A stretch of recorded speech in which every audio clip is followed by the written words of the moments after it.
இன்று இரவு நெல்லையில் பொருணை அருங்காட்சியகத்தை திறந்து வைக்க உள்ள நிலையில் வீடியோ வெளியிட்டு சிறப்பம்சங்கள் குறித்து முதலமைச்சர் மு.க.ஸ்டாலின் உரையாற்றியிருக்கிறார். அந்த காட்சிகளை பார்க்கலாம்.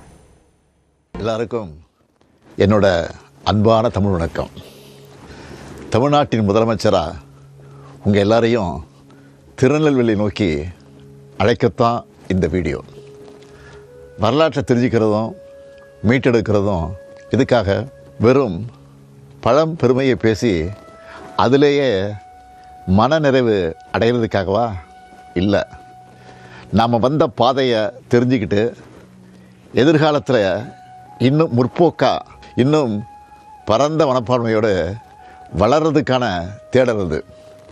இந்திய துணைக்கண்டத்தின் வரலாறு தமிழ் நிலப்பரப்பில் இருந்து தான் எழுதப்படணும்னு தொடர்ந்து நான் சொல்லிட்டு வரேன்.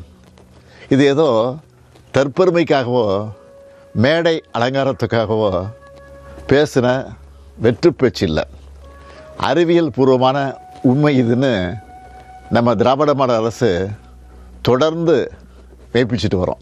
மதுரைக்கு பக்கத்தில் கீழடி அகழ்வாய்வு கண்டுபிடிப்புகளை கொண்டு கீழடி அருங்காட்சியகத்தை ரொம்ப கம்பீரமாக உருவாக்கியிருக்கோம். அடுத்ததாக இப்போ திருநெல்வேலியில் பொருணை அருங்காட்சியகத்தை திறந்து வைக்கிறேன். பொருணை ஆற்றங்கரை நாகரிகத்தில் நுண் கற்கருவி காலம் தொடங்கி இரும்பு காலம், தொடக்க வரலாற்று காலம்னு தொடர்ச்சியாக வரலாற்று தடயங்கள் பொருணை ஆற்றங்கரை பகுதிகளில் ஏராளமாக கிடைக்குது. குறிப்பிட்டு சொல்லணும்னா சங்ககால துறைமுக நகரமான கொர்க்கை பற்றி சங்க இலக்கியங்களில் முழுமையாக பார்க்கலாம். தாலமி, பிளினி போன்ற அயல்நாட்டவர்களும் இது பற்றி நிறையவே எழுதியிருக்காங்க. கொர்க்கையில் கிடைக்கக்கூடிய முத்துக்களை பற்றி சிறப்பாக குறிப்பிடுறாங்க. அதே போல் ஆதிச்சநல்லூர், சிவகலை போன்ற இடங்களில் இரும்பு காலத்தை சார்ந்த புதைப்பிட பகுதிகளும் மக்கள் வாழ்விட பகுதிகளும் கண்டுபிடிக்கப்பட்டிருக்கு. திராவிட மொழிகளின் ஒப்பிலக்கண நூலை உலகுக்கு கொடையாக கொடுத்த ராபர்ட் கால்டுவெல் அவர்கள் 1876ஆம் ஆண்டிலேயே கொர்க்கையை ஆய்வு செஞ்சதோட சிறிய அளவில் அகழ் ஆய்வும் செஞ்சார். அதே போல் ஜாகர் அலெக்சாண்டர் என்பவர் 100 ஆண்டுகளுக்கு முன்பே ஆதிச்சநல்லூரில் அகழ் ஆய்வு செஞ்சுருக்காங்க. தமிழர் பண்பாட்டின் தொன்மையையும் சிறப்பையும் உலக அரங்கிற்கு கொண்டு செல்லும் முயற்சியில் நம்ம அரசு முழு வீச்சில் ஈடுபட்டு வருது.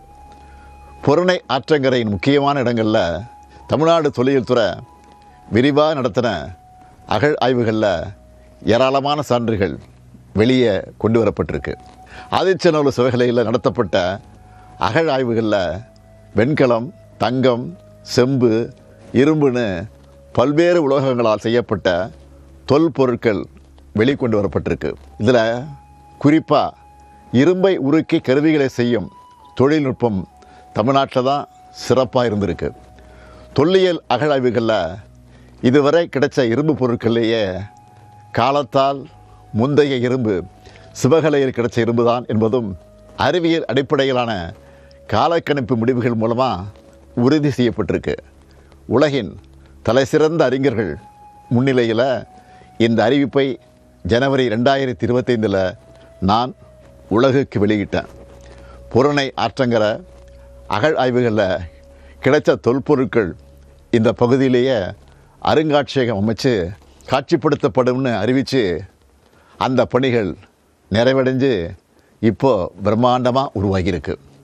மின் விளக்குகளின் அலங்காரத்தில் ஜொலிக்கிற பொருணை அருங்காட்சியகத்தோட ட்ரோன் காட்சிகளை உங்களில் பலர் பார்த்திருப்பீங்கன்னு நம்புகிறேன்.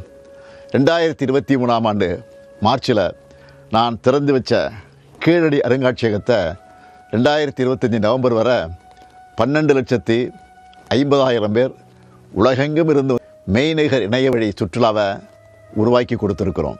இப்போ பொருணை அருங்காட்சியகமும் 55,000 சதுரடியில் மரபார்ந்த வடிவமைப்போட அதே நேரத்தில் அதிநவீன தொழில்நுட்பங்களோட உருவாக்கப்பட்டிருக்கு. டிஜிட்டல் முறையில் உருவகப்படுத்தப்பட்ட இரும்பு உருக்கு செயல்முறை, 5D முறையில் தமிழ் நிலங்களின் வழியாக உணர்வு பயணம், பாண்டி விளையாட்டு தரை ஒளிப்படக் காட்சி, தொல்லியல் வரலாற்று பின்புலம் குறித்த டாக்குமெண்ட்ரி படம், மெய்நிகர் படகு அனுபவ உருவகம், ஆற்றுப்பள்ளத்தாக்கு நாகரிகங்களின் தொடுதிரை காட்சி, கருவிகளை உருவாக்கும் ஊடாடு சுவர், அதாவது இன்டராக்டிவ் வால், டிஜிட்டல் ஃபீட்பேக் மையம், பொருணையின் குரல் பயணம் போன்ற ஏராளமான நவீன தொழில்நுட்ப அனுபவங்கள் இங்கே நீங்கள் பெறலாம். தமிழர்களின் தொன்மையை, தமிழர்களின் நாகரிக மேன்மையை இந்த தலைமுறையினருக்கு மட்டுமல்ல, ஜென்சி உள்ளிட்ட அடுத்தடுத்த தலைமுறைக்கும் எடுத்துகிட்டு போகணும்னு பார்த்து பார்த்து இவ்வளவும் செஞ்சுருக்கிறோம்.